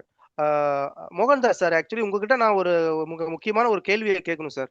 அதாவது பல தொலைக்காட்சிகள்லயும் சரி, பல ஆன்லைன்ல விடக்கூடிய செய்திகளும் சரி பார்த்தீங்கன்னா, நம்மளுடைய இளைஞர்கள் அந்த 18 வயசு 25 வயசுக்குள்ள இளைஞர்கள் பண்ற வேலைகள் இருக்கு இல்லைங்களா? அதாவது எதுவுமே தெரியாம ஒரு நடிகர் பின்னாடி போறதும், எதுக்காக ஓட்டு போடுறீங்கன்னு நீங்க கேட்கும் பொழுது, எனக்கு புடிச்சிருக்கு அதனால போடுறேன். அந்த வேட்பாளர் பெயர் கூட என்னன்னு தெரியல. அந்த அளவுக்கு அவங்க இருக்கிறாங்க. அதிலும் சில பெண்கள்லாம் ஒரு பொண்ணு அன்னைக்கு என்ன சொல்லுதுன்னு பார்த்தீங்க அப்படின்னா வந்து, உங்க சொத்தையா தராரு. அவர் தன்னுடைய பணத்த தான் எல்லா மக்களுக்கும் குடுக்க போறாரு. எல்லாத்தையும் குடுத்துட்டு, அவர் வந்து ஒரு காமராஜர் மாரி இருக்க போறான்னு சொல்றாங்க. சோ இப்படிப்பட்ட ஒரு ஜெனரேஷன் நம்ம பார்க்கிறோம் இப்ப. இதுக்கு என்ன காரணம்னு நீங்க நினைக்கிறீங்க? இத நம்ம எப்படி மாத்துறது? இல்ல அதுக்கு நான் ஒரே ஒரு குறுக்கிடுக்கு மன்னிக்கணும். சொல்லுங்க. இதுல இருந்து எனக்கு என்ன ஒரே ஒரு கேள்வி மட்டும் இருக்கு. என்னன்னா, இப்ப புதுசா வரப்போறோம், புதுசா மாற்றம் தர போறோம் அப்படின்னு சொல்றாங்க இல்லையா? ஒரே ஒரு கேள்விதான். அவங்களுக்கு ஓட்டு போடுறது அவங்களுக்கு இது வரைக்கும் கொடுக்காதத புதுசா என்ன கொடுக்க போறீங்க? ஒருத்தர் சிஎம்ஏ வரட்டுமே, ஆட்சிக்கு வரட்டும். இது வரைக்கும் தமிழ்நாட்டுல இதுக்கு முன்னாடி செய்த கட்சிகள் செய்யாதத நீங்க என்ன செய்ய போறீங்க? புதுசுன்னு சொல்றீங்களே தவிர உங்களோட தேர்தல் அறிக்கையில அவங்க செய்யாத புதுசா என்ன சொன்னீங்க? ஒருவேளை அவங்களுக்கு ஒருவேளை பீகார் சொல்லுங்க. அதை நீங்க சொல்லுங்க. தேர்தல் அறிக்கை சொல்லிருக்கலாம்ல. நீங்க தேர்தல் அறிக்கை தாவேகாவோட தேர்தல் அறிக்கை பாத்தீங்கன்னா திமுகவுடைய தேர்தல் அறிக்கை என்ன இருந்ததோ அதை அப்படியே காப்பி அடிச்சுதான் இருந்துச்சு. உதாரணத்துக்கு சொல்லணும்னா அவரு மகளிருக்கு 2000 கொடுத்தாரு. அதெல்லாம் எதிர்த்தாங்க. அவர் கொடுத்தப்ப பொங்கலப்ப மொத்தமா 5000 ரூபாய் வந்துச்சுன்னு நினைக்கிறேன். அந்த 3 மாசம் சேர்த்து அதெல்லாம் வந்து எங்களுக்கு வேணாம், இலவசம் நாங்க வாங்க மாட்டோம் அப்படின்னு தான் பெண்கள்லாம் சில பேர் தாவேகா பெண்களும் கொடுத்தாங்க. ஆனா அதே வந்து தாவேகாவுடைய தேர்தல் அறிக்கையில வந்து நாங்க 2500 ரூபாய் கொடுப்போங்கிறாங்க. அப்ப புதுசா என்ன செய்ய போறீங்க? நீங்க புதுசுன்னா அது வேணாம்னா மாத்தி செய்யணும் இல்லையா? சொல்றீங்க. மோகன்தாஸ் கேள்வி கேட்டீங்க, அவர் பேசவே விட மாட்டீங்க. சரி, ஆமா ஆமா மோகன்தாஸ் சார், சாரி, நீங்க வந்துருங்க. ஒரு நிமிஷம் சார், நீங்க வந்துருங்க. இந்த தேர்தலை நீங்க ஒரு ஒட்டுமொத்தமா பாத்தீங்கன்னு வச்சுங்களேன், கவர்ச்சிக்கும் கட்டுப்பாட்டுக்கும் இடையிலான ஒரு தேர்தல் தான் நான் பாக்குறேன். ஏன்னா இங்க வந்து ஒரு விதமான சினிமா கவர்ச்சினால எல்லாருமே பேசிட்டு இருக்காங்க. அப்புறம் ஒரு கட்டுப்பாடான அமைப்புகள் இருக்கு. அது அதிமுகவாக இருக்கட்டும், திமுகவாக இருக்கட்டும், 2 கட்சிகளுமே ஒரு கட்டுப்பாடான அமைப்பு வைத்திருக்கிறார்கள். அவர்கள் அந்த அமைப்பினூடாக இந்த தேர்தலை அணுகுகிறார்கள். இன்னொரு பக்கம் வந்து பாத்தீங்கன்னா, ஒரு நடிகரோட கட்சியில வந்து இளைஞர்கள் நிறைய இருக்காங்க. அவங்க என்ன நினைக்கிறாங்கன்னா, அவரு படத்துல என்ன செஞ்சிருக்காரோ அதை அப்படியே வந்து இங்க செஞ்சிருவாரு அப்படின்ட்டு. ஆனா இது ஒரு தப்பான ஒரு புரிதல். என்னன்னு வச்சுங்களேன், இதை விட நிறைய செஞ்சது விஜயகாந்த். விஜயை விட நிறைய செஞ்சது விஜயகாந்த். விஜயகாந்தே வந்து பாத்தீங்கன்னா அவரு மட்டும்தான் ஒரு தேர்தலில் போட்டியிடும் போது ஜெயிச்சாரு ஒழிஞ்சு வேற யாரும் ஜெயிக்க கிடையாது. ஏன்னா அங்க அந்த கட்டுப்பாடு, அந்த கவர்ச்சி வந்து எடுபடல. அதுதான் இங்க விஜய்க்கு நடக்கும். நமது இளைஞர்கள் வந்து விஜய்க்கு பின்னாடி போறாங்கன்னா இருக்கிற எல்லா இளைஞர்களும் கிடையாது. அப்படியே இருந்தாலும் ஒரு சினிமா கவர்ச்சி, ஒரு ஆக்டரை பாக்குறோம் அப்படிங்கிற ஒரு இதுக்காக தான் அங்க போய் நிக்கிறாங்களே ஒழிஞ்சு அவங்களுக்கு அந்த அரசியல் புரிதல் நன்றாகவே இருக்கின்றது. அந்த புரிதலினுடைய அவர்கள் வாக்களிக்கும் என்று விஜய்க்காக போய் விஜயோட வாக்காளர், அதாவது அவர் நிறுத்திருக்க வேட்பாளர் பத்தி அவங்களுக்கு என்ன தெரியும்? நீங்க சொன்ன மாதிரி விஜயை மட்டும் தான் அவங்களுக்கு தெரியும். மத்தபடி விஜயை சுத்தி இருக்கவங்க யாருக்குமே அவங்களுக்கு தெரியாது. இல்ல சார், அவங்க அது போதுங்கறாங்களே சார். இல்ல அவங்க விஜயே போதுங்கறாங்க. விஜய் கடவுளா பாக்குறாங்க. எனக்கு தெரிஞ்சு பேசுறவங்க எல்லாமே அப்படி பேச கிடையாது. சில பேர் நல்லா படிச்சிருக்காங்க, பிஹெச்டி முடிச்சிருக்கானுங்க, அவங்களும் அதான் பேசுறானுங்க. அதனால அவங்க வந்து அறிவாளின்னு நான் சொல்லிட மாட்டேன். பிஹெச்டி முடிச்சதால மட்டும் அவன் அறிவாளி கிடையாது. அவனுக்கு அந்த அரசியல் புரிதல் இல்லை அப்படிங்கிறது தான் அங்க முக்கியம். இது எந்த இடத்துல இல்ல, இது எனக்கு ஒரு கேள்வி என்னன்னா, உங்ககிட்ட வைக்கிற கேள்வி, எந்த இடத்துல பெற்றோர்கள் வந்து தவறுறாங்க, தவறி இருக்காங்க? நான் சொல்ல எல்லா பெற்றோர்களும் சொல்ல, சில பெற்றோர்கள் தவறி இருக்காங்க. அவங்க என்ன சொல்லி கொடுக்காம விட்டாங்களா? இல்ல இங்க நீங்க வந்து பெற்றோர்களை மட்டுமே இங்க தனிமைப்படுத்த முடியாது. ஏன்னா இப்ப பெற்றோர்களை தாண்டி இங்க ஒவ்வொருத்தையும் ஒரு மொபைல் இருக்குது, ஒவ்வொருத்தையும் வந்து சோசியல் மீடியா இருக்குது. அதோட தாக்கம் தான் வந்து இங்க இருக்கிறவங்களுக்கு நேர ஒரு நகைச்சுவையாக பேசினாலும் சரி, கருத்தோட பேசினாலும் சரி, அதுல இருக்கிற ஒரு இம்பாக்ட் இருக்கு பாத்தீங்களா, அது ரொம்ப நல்லாவே இருக்கு. இன்னைக்கு காலகட்டத்துல வந்து பாத்தீங்கன்னு வச்சுங்களேன், ஒரு நடிகராக வருவதற்கு ஆதரவாகவும் இருக்கு, அவருக்கு எதிர்ப்பாகவும் இருக்கிறது. 2 கருத்துக்களுமே சோசியல் மீடியால இருக்கு. அதை புரிஞ்சுக்கிற இளைஞர்கள் வந்து கரெக்டாவே புரிஞ்சுக்கிறாங்க, செஞ்சுக்கிறாங்க. ஒரு விஷயம், ஒரு பொண்ணுகிட்ட வந்து கேக்குறாங்க, நீ யாருக்கு ஓட்டு போடுவ அப்படின்னு கேக்குறாங்க. அப்ப அந்த பொண்ணு சொல்லுது, நான் வந்து விஜய் கட்சிக்கு போடுவேன்னு சொல்லுது. ஏமா நீ விஜய் கட்சிக்கு போட போறேன்னா, லா அண்ட் ஆர்டர் சரியில்லை அப்படின்னு சொல்லுது அந்த பொண்ணு. லா அண்ட் ஆர்டர் சரியில்லையா, அதனால விஜய்க்கு போட்டீங்கன்னா என்ன ஆகுனா, நீங்க காவலன் படம் பாத்தீங்கல்ல, அவர் பெண்களுக்கு எப்படி பாதுகாப்பா இருக்காரு அது மாதிரி இருப்பாரு அப்படின்னு சொல்லுது. சரி, லா அண்ட் ஆர்டர்னா என்னமா அப்படின்னு அவர் கேட்கும் போது அதுக்கு தெரியல, லா அண்ட் ஆர்டர்னா என்னன்னு தெரியல. அதுக்கு பதில் சொல்ல மாட்டேங்குது அந்த பொண்ணு. இது வந்து நடைமுறை. இதுதான் வந்து அந்த குழந்தைங்கள்ட்ட இருக்க புரிதல். அதை புரிஞ்சிட்டு இருக்க குழந்தைங்க வந்து நல்லாதான் புரிஞ்சுக்கிறாங்க. எங்க ஓட்டு போடணுமோ அங்க போட்டு அவங்க வந்து எந்த கட்சி ஜெயிக்க வைக்கணுமோ அதை செய்வாங்க. வாசனையா சொன்ன மாதிரி என்னன்னா, இந்த ஓட்டுகள் வந்து பிரியும். எவ்வளவுன்னா, ஒரு 500 ஓட்டுல ஜெயிக்கிறவங்க 5000 ஓட்டுல ஜெயிச்சவங்க 500 ஓட்டுல ஜெயிப்பான். இல்ல 500 ஓட்டுல தோக்குறதுக்கான சான்சஸ் இருக்கு. இதுதான் நடக்குமே ஒழிஞ்சு, திருச்சியில அவர் நிக்கிறாரு. அங்க நிக்கிறவர் வந்து பாத்தீங்கன்னா அவருக்கு அகேன்ஸ்டா இருக்கிறவர் வந்து இருதயராஜ். அவரு வந்து அவரு சேர்ந்த இனத்தை சேர்ந்தவர் தான். அங்க அவருக்கு போடுற ஓட்டை வந்து குறைச்சு யாரும் போட போறது இல்லை. அவருக்கு காலங்காலமா போட்டுட்டு இருக்காங்க, அவருக்கு தான் போட போறாங்க. இதான் நடக்க போகுது. இந்த இளைஞர்களோட ஓட்டு போய் ரொம்ப பிரிக்காது அப்படிங்கிறது தான். இளைஞர்களோட நான் சொல்லுவது என்னவென்றால், அவர்கள் அரசியலை சிறிது புரிந்து கொள்ள வேண்டும். அது அது அரசாங்கத்தோட ஒரு கடமையாவும் இருக்கணும்னு நீங்க நினைக்கிறீங்களா? அதாவது பள்ளிக்கூடங்கள்லயோ, பாயிண்ட். கல்லூரிகள்லயோ ஓகே. சொல்லுங்க சார். நீங்க சொல்லுங்க. சொல்லுங்க சொல்லுங்க. வாசிம் சார் சொல்லுங்க. சுரேஷ், ஆக்சுவலா வந்து நீங்க வந்து பெற்றோர்கள் வந்து எங்க தவறுறாங்க அப்படின்னு ஒரு கொஸ்டின் கேட்டீங்க. ஆனா இன்னைக்கு நிலைமை என்ன ஆயிடுச்சுன்னா, பிள்ளைங்க தான் வந்து பெற்றோர்களுக்கு எஜமானரா மாறிட்டாங்க. இன்னைக்கு வந்து நிறைய பெற்றோர்கள் வந்து பிள்ளைகள் பேச்ச கேட்கக்கூடிய நிலைமைக்கு தள்ளப்பட்டாங்க. காரணம் என்னன்னு கேட்டீங்கன்னா, வீட்டுக்கு ஒரு புள்ள தான் வச்சிருக்கிறாங்க. அந்த பிள்ளைகளுக்கு ஒரு பிள்ளை 2 பிள்ளை தான் வச்சிருக்கிறாங்க. அந்த காலத்துல மாதிரி 8 பிள்ளை 10 பிள்ளை வைக்கல. இன்னைக்கு வந்து பேரண்ட்ஸ் வந்து பிள்ளைங்களை பார்த்து பயப்படுறாங்க. எப்படி பயப்படுறாங்கன்னா, பிள்ளைங்களோட டாலரன்ஸ் லெவல் வந்து கம்மி ஆயிடுச்சு. பெத்தவங்க வந்து கொஞ்சம் அதிகமா கண்டிச்சாலே எங்க புள்ள போய் செத்து போயிருவானோ, எங்க போய் அங்க விழுந்துருவானோ, எங்க ஓடி போயிருவானோ அப்படிங்கிற பயம் வந்து, இப்ப நம்ம காலத்துல எல்லாம் வந்து பெற்றோர்களை பார்த்து நாம பயந்தோம். ஆனா இன்னைக்கு நிலைமை மாறி பிள்ளைங்களை பார்த்து பெற்றோர் பயப்படுறாங்க. அப்படி இருக்கும்போது பெற்றோர்கள்னால பிள்ளைய வந்து ஓரளவுக்கு மேல இந்த காலத்துல கண்டிக்க முடியவில்லை என்பது எல்லோரும் ஏற்றுக்கொள்ளப்பட வேண்டிய உண்மை. அதனாலதான் பெத்தவங்களால பிள்ளைகளை வந்து ஒண்ணும் பண்ண முடியல. பிள்ளைங்க சொல்றதுதான் சட்டமாகுது இப்ப. சொல்லுங்க ஜமால் சார். சொல்லுங்க சார். வந்து நம்ம 3 சகோதரர் மீரான், நம்ம வழக்கறிஞர், அதே போல வெளிநாட்டிலிருந்து பேசிக்கக்கூடிய நம்மளுடைய மோகன்தாஸ் சார் சொல்றதெல்லாம் வந்து பாத்தீங்கன்னா, ஒவ்வொரு மனதில் உள்ளது கரெக்டா எப்ப என்னன்னா எல்லோரும் ஒரே நிலைப்பாடுல நம்ம நினைச்சிட்டு இருக்கோம். என்ன அப்படின்னு கேட்டீங்கன்னா, சகோதரர் மோகன்தாஸ் சார் அவங்க வந்து என்ன சொன்னாங்கன்னு கேட்டீங்கன்னா, கொள்கைக்கும் கவர்ச்சிக்கும் உண்டான பார்வை.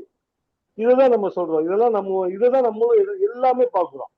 இன்னைக்கு அண்டை மாநிலங்கள்ல உள்ள ஆந்திரா, பீகார் போன்ற தேர்தல் களங்களை மக்கள் நன்றாக கவனித்திருக்கின்றார்கள். தமிழ்நாட்டு மக்கள் இளைஞர்கள் முதற்கொண்டு கவனித்திருக்கின்றார்கள், தெளிவாக கவனித்துக் கொண்டிருக்கின்றார்கள்.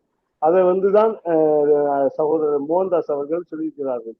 அது வந்து என்னன்னு கேட்டீங்கன்னா, அதிமுக திமுக நான் ஆரம்பத்தில் சொன்னேன். தமிழகத்தை பொறுத்தவரை திமுகவும் அதிமுகவும் தான் ஆரோக்கியமான ஒரு கட்சி. தமிழ்நாட்டுக்கு நல்லதை மட்டும் அவர்கள் நம்ம தமிழ்நாடை பொறுத்தவரை நல்லதாக ஒரு ஒற்றுமையாக இருக்க வேண்டும் என்று சொன்னால் இந்த இரு கட்சிகள் தான் இருக்க வேண்டும். ஆனால் இந்த இரு கட்சிகளும் அதிமுக திமுக எப்படி 2014 தனித்தனியாக தான் இருந்தார்கள். அதனால்தான் அம்மையார் ஜெயலலிதா அவர்கள் கூட்டணி இல்லாமலே 40 சீட்டுகளை தனிப்பெரும்பான்மை 40 சீட்டுகளை தனியா நின்று வெற்றி பெற்று மக்கள் அவர்களுக்கு ஆதரவு கொடுத்தார்கள். திமுகவின் பக்கம் பல கூட்டணிகள் இருந்தும் கூட ஆதரிக்கவில்லை என்று சொன்னால் காரணம் என்னவென்று சொன்னால் ஜெயலலிதா அம்மையாட்டு ஒரு ஆளுமை இருந்தது, மக்கள் கவர்ந்தார்கள் என்று. அதே போல வந்து அந்த சமயத்தில் பிஜேபி தமிழ்நாட்டுல உள்ளுக்குள்ள வர முடியல.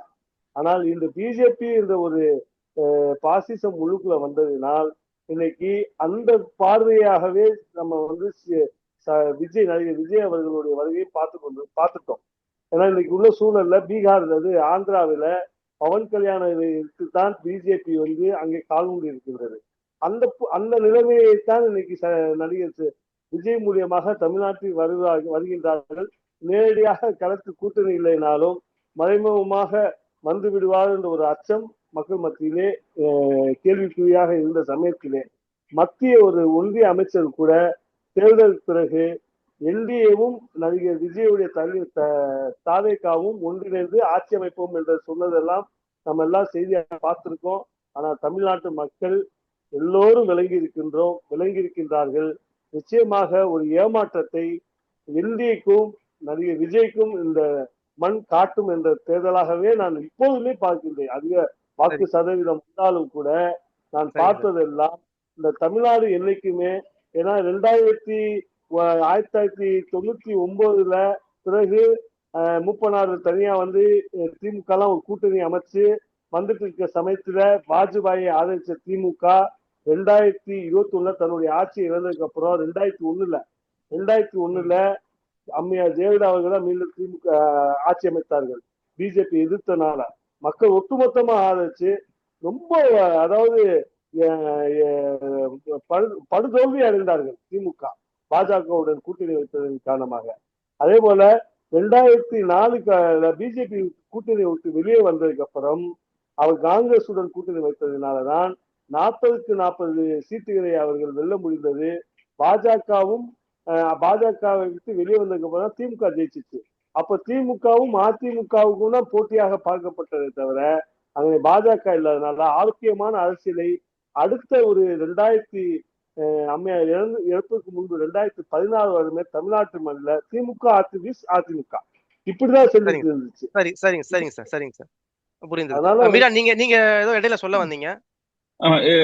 ரெண்டு கருத்து நான் சொல்ல வேண்டியிருக்கு. ஒன்று வந்து வழக்கறிஞர் வசீம் ராஜா அவர்களுக்கும் மோகன்தாஸ் சார் அவர்களுக்கும் சொல்லியிருந்தாங்க. அதை தொடர்ந்து இப்ப சகோதரர் ஜமால் சொல்லியிருந்தாங்க இல்லையா, அதுக்கு ரெண்டாவது வர்றேன். முதல்ல விஜயை பொறுத்த வரையிலும் நம்ம ரெண்டு விஷயம் பார்க்கணும். இளைஞர்கள் எல்லாம் போறாங்க, பெட்ரோல் கண்டிக்கலாம் கேட்கறீங்க இல்லையா, இளைஞர் விஜயை விட்டுருங்க. இளைஞர்கள் எல்லாம் இப்ப இன்ஸ்டால என்ன பண்றாங்கன்னு பாருங்க. வேற வீடியோஸ் எல்லாம் போடுறாங்க இல்லையா, எதுக்காக போடுறாங்கன்னா லைக்ஸ்க்காக தான். அப்போ அந்த ஒரு லைக்ஸ் வாங்கணும், பாப்புலர் ஆகணுங்கிறது தான் அவங்களுடைய நோக்கமே தவிர, கேமராக்கு முன்னாடி விஜயா இருக்கலாம், பின்னாடி வந்து அவங்களுக்கு விஜய்க்கு ஓட்டு போடுவாங்களா இல்ல நிஜமாவே விஜய்க்கு உழைப்பாங்களா அப்படிங்கறதுனா இருப்பாங்க. அந்த ரசிகர்கள் மன்றங்கள் குறைவா தான் இருக்குமே தவிர, அது வந்து முழுமையாக விஜயோடைய வெற்றிக்கு, சொந்த தொகுதியிலே வெற்றிக்கு வந்து வழிவகுப்பது மிக கடினம். வேணா பாத்துக்குங்க, மே 4ஆம் தேதி நமக்கு தெரியும். விஜய் வந்து அதிகபட்சமாக ஒரு 8% ஒரு 16% மொத்த ஓட்டே வாங்குவார் தமிழ்நாட்டுல. இதுதான் வந்து நிலவரம். ஆமா, ஏன்னா சினிமா நடிகர்கள் அந்த ஒரு பிம்பத்தை வச்சு மட்டும் நான் எம்ஜிஆர் மாதிரி வந்துருவேன் அப்படின்னு சொல்றது வந்து ஏற்றுக்கூடியது இல்ல. ஒரே ஒரு ஆள் ஒரே ஒரு ஆள் மட்டும்தான் எனக்கு தெரிஞ்சு இந்தியால ஒரே ஒரு ஆள் மட்டும்தான் நேரடியா சினிமால இருந்து அரசியலுக்கு வந்தவர் வந்து என்டிஆர் மட்டும்தான் ஆந்திரால.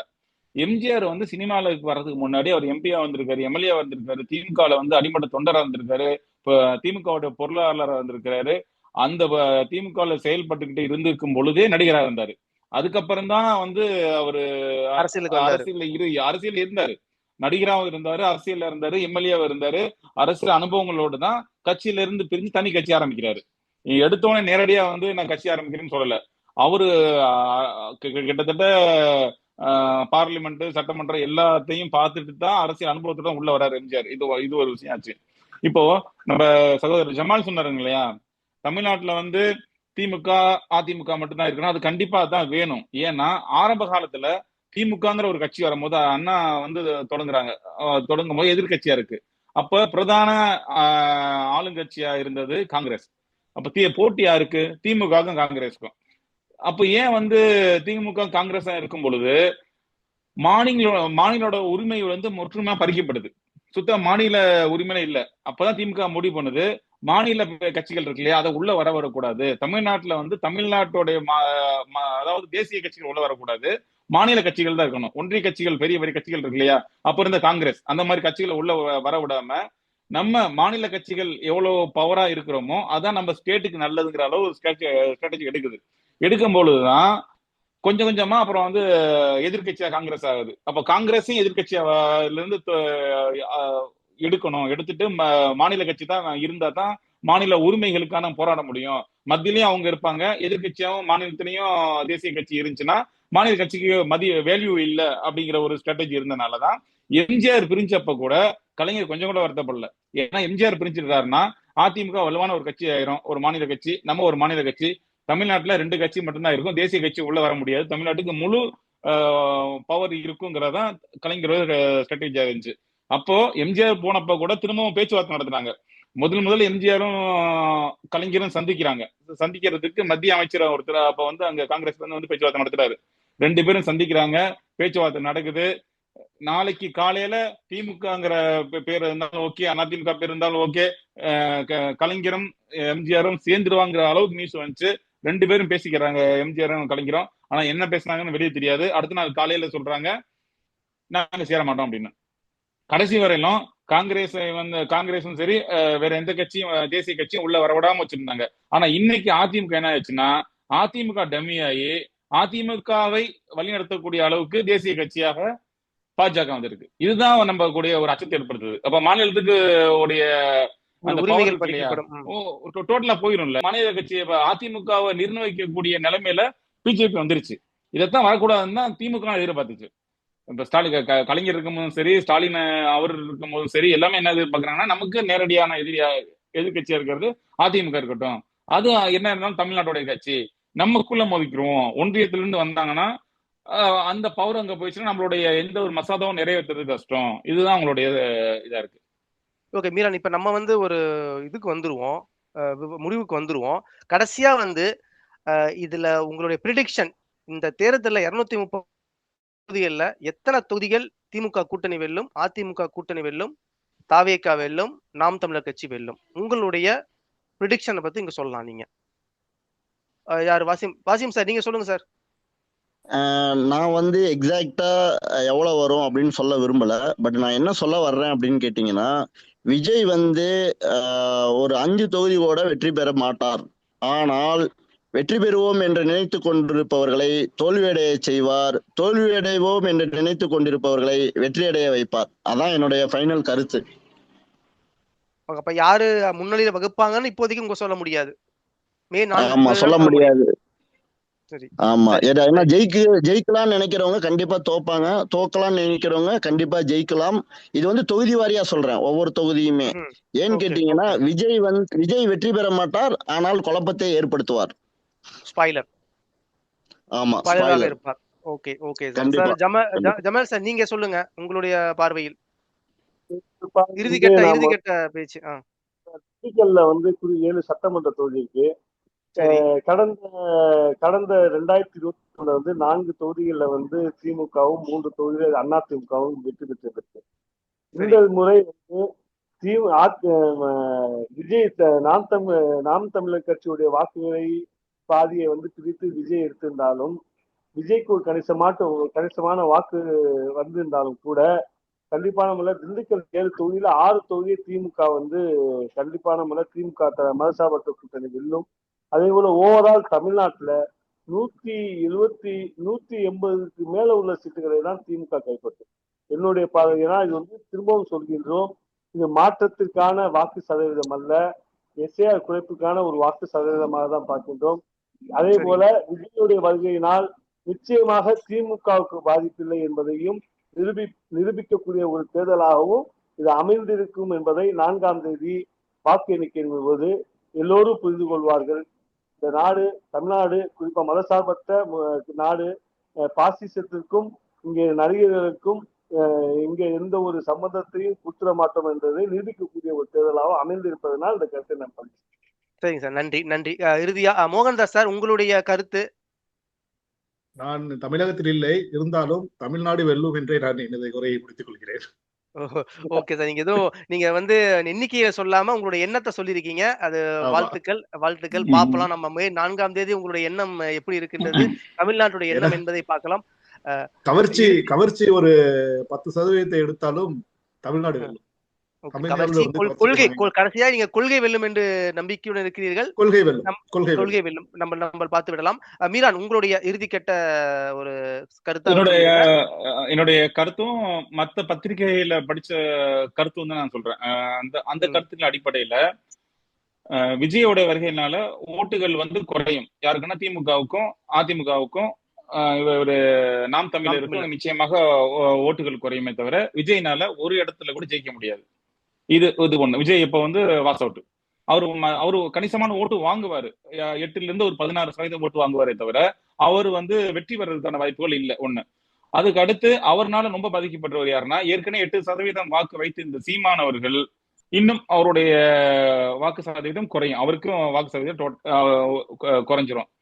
இது இல்லாம இந்த ஸ்டார் கேண்டிடேட் இருப்பாங்க இல்லையா, என்னதான் கொள்கை இருந்தாலுமே இப்ப அதிமுகல சில ஸ்டார் கேண்டிடேட்ஸ் இருப்பாங்க. அவங்களுக்கு தொகுதியில கட்டுப்பாடு வச்சிருப்பாங்க. அப்ப அவங்களும் கணிசமானதுல அதிமுகவும் ஜெயிக்கும், திமுகவும் ஜெயிக்கும்.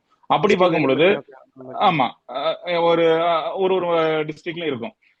இப்ப ஓவராலா பார்த்தோம்னா, இப்ப நேரடி போட்டி அதிமுக, என்டிஏ, மதசார்பற்ற கூட்டணி, இந்த கூட்டணியில பார்த்தோம்னா திமுக கணிசமாக 130 தொகுதிகளில் வெற்றி பெறதுக்கான வாய்ப்புகள் இருப்பதாக அனைத்து பத்திரிகைகளும் கருத்து கணிப்பு வெளியிட்டு இருக்கு. நீங்க வந்து திமுக மட்டும் சொல்றீங்களா இல்ல திமுக கூட்டணியோடு சேர்ந்து சொல்றீங்க 130ங்கிறது? திமுக மட்டும். உதயசூரியன் சின்னம் கூட்டணினா இப்ப திமுகவுடைய கூட்டணியில உதயசூரியன் சின்னத்துல இருப்பாங்க இல்லையா, அப்ப உதயசூரியன் சின்னத்துல சொல்றேன் நான். உதயசூரியன் சின்னத்துல போட்டியிறதுல 130 வருதுனாவே அது இப்ப பெரும்பாலும் 42% மேல சொல்லியிருந்தாங்க. அப்ப 130 சீட்டு வந்தாவே ஆட்சி அமைக்கக்கூடியது வந்துடுது. 59% வந்துருது. 234ல வந்து 130 வந்தாவே போதுமானது. நான் சொல்றது குறைந்தபட்சம் 130 தொகுதிகள் திமுக வாங்குவதற்கு அதிக வாய்ப்புகள் இருக்கிறது. ஓகே ஓகே ஓகே, நன்றி. நீங்கள் அனைவருமே வந்து பங்கு பெற்று உங்களுடைய கருத்துக்களை தெரிவித்தீர்கள். நம்ம பார்ப்போம். இன்னும் ஒரு 9 நாள் தான் இருக்குது. காலையில 7 மணிக்கு பொட்டியை உடைத்த பொழுது இங்க என்னென்னலாம் உடைஞ்சிருக்குது அப்படிங்கிறத நம்ம பார்ப்போம். பங்கு பெற்ற உங்கள் அனைவருக்கும் நன்றி. நன்றி நண்பர்களே. வாழ்க. நன்றி.